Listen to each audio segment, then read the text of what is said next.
Charles, are you done moving yet? My father-in-law grumbles, not bothering to look at me but clearly directing his question at me. He always talks like he's the only one that matters. I've put up with it until now, but I can't anymore. I stop wiping the table and give Charles a hard stare, even though he's not looking at me. I'll be out today, I reply. Charles smirks, satisfied. You've just been a leech in garbage. I'll feel so much better when you're gone. He probably thinks, oblivious to how much his lifestyle has changed. My name's Grace. I turned 40 this year. I'm married to William and currently staying with my in-laws. It's been a few years since we got married, but we don't have kids. We don't plan on having any, and we can anyway. I found out shortly after we got married. I met William at a party, and honestly, if I'd known about his infertility from the beginning, I might not have married him. He told me on our wedding day. It felt like my world crashed down on me. We had dreams of a bright future together, imagining ourselves with perhaps 2 kids and discussing potential names for them. William even joined in on picking out names for our future children. But it was all a deception, or maybe not entirely a deception. Maybe William did desire children and thought about names, despite knowing he couldn't have them. Wasn't that the ultimate betrayal? I married him with the belief that we would create a happy family together, only to be completely deceived by William, whom I trusted implicitly. While some might have immediately filed for divorce upon discovering such a truth, divorce isn't a straightforward option for me. I had already committed to building a family with my in-laws, who are the only ones we can truly call parents. I couldn't just announce to them the day after becoming a family that we were getting divorced. Living with the in-laws meant facing the inevitable question of when we would start a family. So we decided to break the news to them right away. Naturally, we didn't blame William. Instead, we attributed our childlessness to a medical issue on my end. When they found out we couldn't have children, my in-laws were livid. A worthless woman who can't bear children should leave this house immediately, declared my father-in-law Charles, who then began treating me like a servant. From the moment I arrived, I was never treated with respect, always made to feel inferior. I ate alone in the kitchen, cleaning up after the in-laws and William finished their meals. Despite my efforts in the kitchen, I only received scraps. My weight plummeted, and within 6 months of marriage, my wrists were protruding. Previously, it was my mother-in-law Madison who bore the brunt of Charles' anger. But once I joined the family, his focus shifted to me. William noticed Madison's newfound relief. "Mom seems happier lately," he remarked, attributing it to her no longer being the target. Although she never smiled around Charles, I noticed her smiling more when talking to William. Charles's tyranny extended beyond verbal abuse. Once he learned we couldn't have children, he ordered me to work tirelessly from dawn to dusk. "Since you're not fulfilling your role as a woman, at least be useful around the house," he demanded. I had always intended to work after marriage and was eager to leave the house as soon as possible.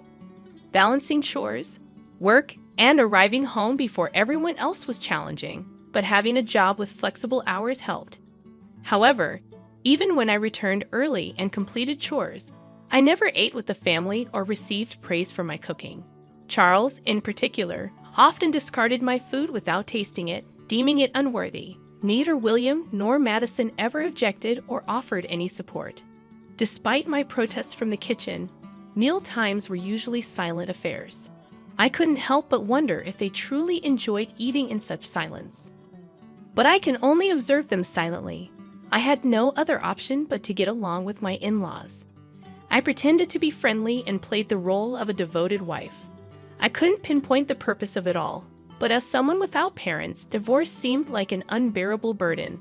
Then Charles demanded that I hand over all my earnings for the household expenses. I had intended to contribute a portion of my salary, but Charles insisted on all of it, which seemed like an unreasonable demand.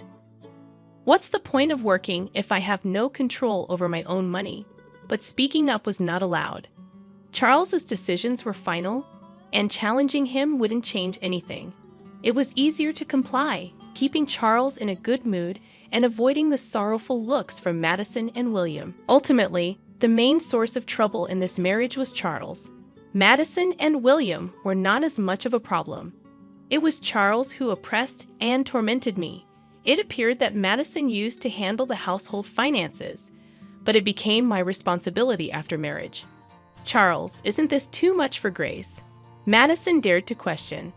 Shut up, Charles dismissed me in his eyes.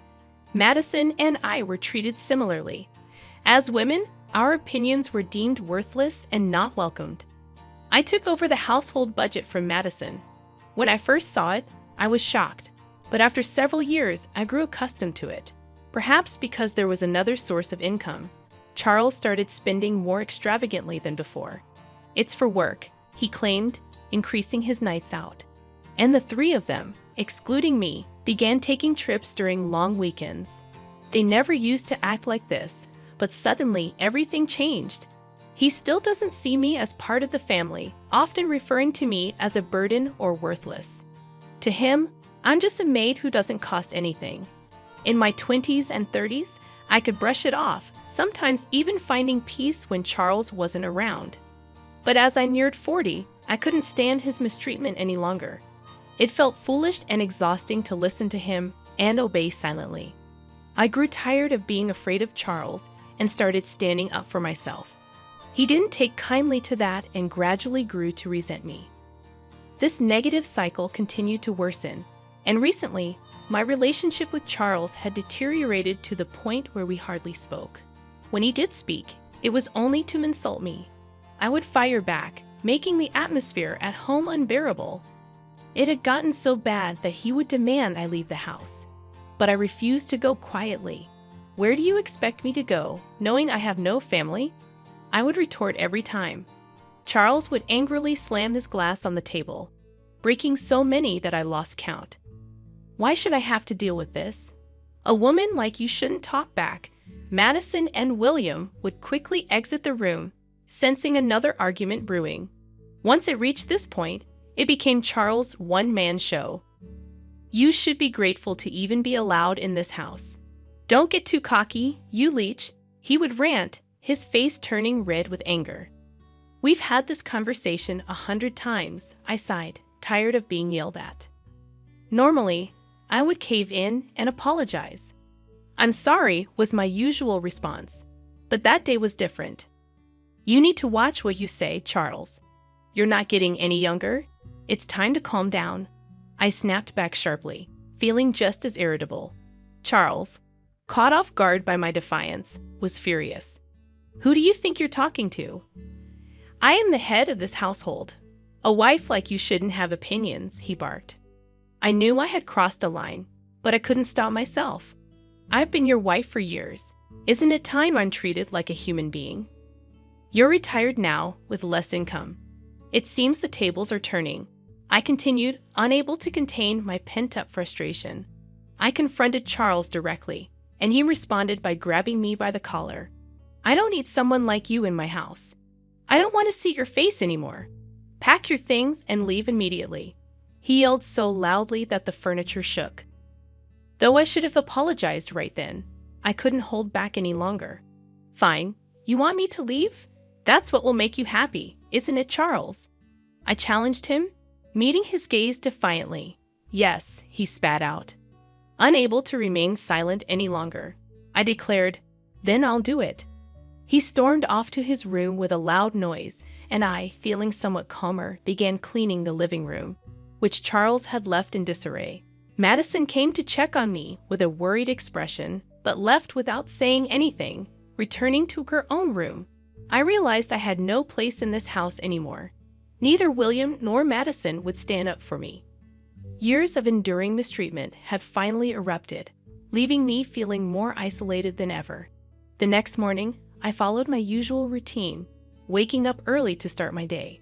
Charles emerged from his room and entered the living room, settling onto the sofa with a newspaper, paying me no mind.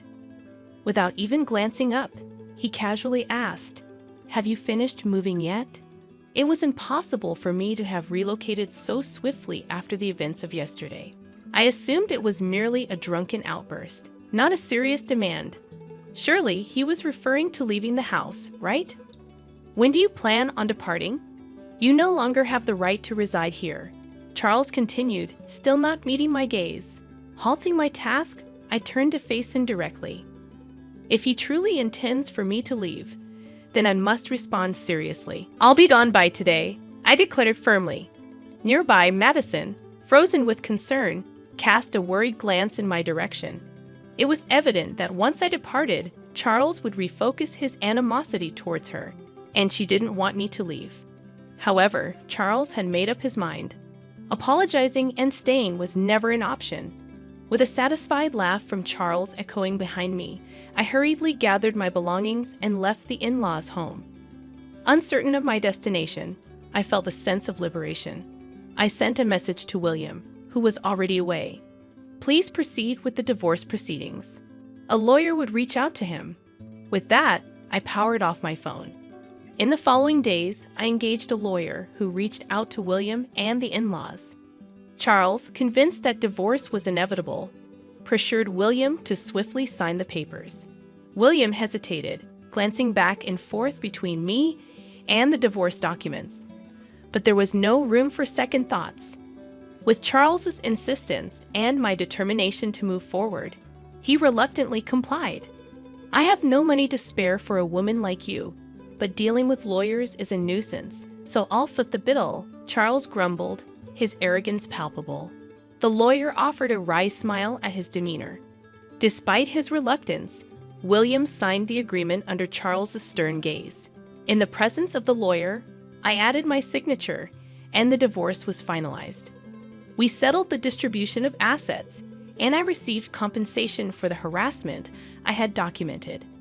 It proved wise to invest in legal support rather than navigate the process alone. Concerned about his reputation, Charles opted to avoid complications by involving lawyers. As the manager of household finances, I was privy to Charles's financial situation, allowing me to propose a settlement within his means. With the property division and harassment compensation settled, I embarked on a comfortable life in my own apartment. While solitude was once daunting, my time living with the in-laws and going through a divorce taught me to appreciate the tranquility of my own space. I relished preparing meals for myself, reveling in the peace of not having anyone to answer to. One day, roughly 3 months post-divorce, Charles's incessant calls flood my phone. Assuming it's nothing positive, I ignore them, but his persistence forces me to accidentally answer. What have you done to my house? His voice reverberates loudly, even without the speaker mode. Instinctively, I pull the phone away from my ear. I haven't done anything. I simply left the house, as you've instructed. I reply defensively. Unsatisfied with my response, Charles continues to berate me. How can you claim you've done nothing? I'm receiving notifications about withdrawal issues since you left. Ah, so he's upset about the withdrawal problems and blames me. I don't know. I didn't take any action. I managed everything according to your directives and paid all dues. I respond, a sense of satisfaction creeping in as I understand why Charles is upset. I suppress a grin, relieved he can't see my reaction. That's absurd. Before you arrived, we managed fine with mine, Madison's, and William's incomes. How much were you earning anyway? I recall that I never disclosed my salary details to Charles. $45,000 take home. I reveal. Charles emits a noise akin to a squashed frog before falling silent. In reality, my job in sales at an investment trust firm primarily consisted of commission-based earnings, contingent on the returns I generated for investors. However, much of it vanished due to Charles' extravagant spending. Nonetheless, I had wisely invested my inheritance, generating some additional income. It wasn't a substantial amount, but it helped cover living expenses. I relied on this income to purchase necessities, although during the property distribution, only William's savings were considered. This was because only assets acquired during our marriage were subject to distribution, excluding the inheritance from my parents and its earnings. Since I utilized all earnings for household expenses throughout the marriage, I had no savings accumulated over the years. The Charles family spent money lavishly. unaware that I was compensating for it. You claim you managed before marriage, but was it on par with our current standard of living? I questioned. Charles's frustration finally boiled over. Don't jest. You should continue contributing to our household expenses. You're the one who caused this mess, so you must take responsibility, he retorted angrily. I couldn't help but chuckle at his absurd statement. I could envision Charles's face reddening as he raised his voice. What's the matter? What are you implying? You were the one who insisted I leave, remember? I simply followed your directive. Why should I, no longer a part of the family, continue providing financial support? I replied, half amused, before hearing a loud crash from the other end. Charles must have thrown another fit. The realization that I no longer had to clean up after him almost made me wish for more destruction. Moreover, we're strangers now, not family, not anything. Please refrain from assuming familial obligations. Manage your own finances. I left you with enough to sustain yourself, didn't I? With that, I bid him farewell and disconnected the call. I anticipated more calls from Charles, but none came. I thought perhaps he was feeling remorseful, but it seemed that wasn't the case. Instead, it appeared he was too ashamed to admit he couldn't meet the payments. He resorted to pressuring William and Madison to borrow money from financial institutions to cover their expenses. While payments were made, it only led to accumulating debt. Refusing to adjust their lifestyle, they continued living beyond their means. Continuing like this will only lead to more debt. You need to make changes, I warned, but they persisted, unable to meet their financial obligations and sinking further into debt each month. William reached out to me, foolishly considering reconciliation and even suggesting severing ties with his father to reunite. How could he propose such a thing now, after failing to defend me against Charles's mistreatment? Despite my decision to stand by William, knowing we couldn't have children, he never protected me. His suffocation under Charles' influence is no longer my concern. I wish they would grasp the consequences of their actions and endure the repercussions. Now, the in-laws find themselves burdened by debt yet unwilling to adjust their lifestyle. Charles, now working as a contract laborer with reduced pay, and William and Madison have taken up part-time security positions. It's not just Charles. Madison and William are also guilty of refusing to downsize their living standards. Despite being stretched to their limit, they refuse to make sacrifices. I used to be consumed with protecting William, but now I prioritize my own well-being. At 40, the prospect of having children may be challenging, but I remain open to the possibility. Before the divorce, mornings felt like a burden, but now I wake up feeling rejuvenated. I eagerly anticipate a brighter future in my newfound independence.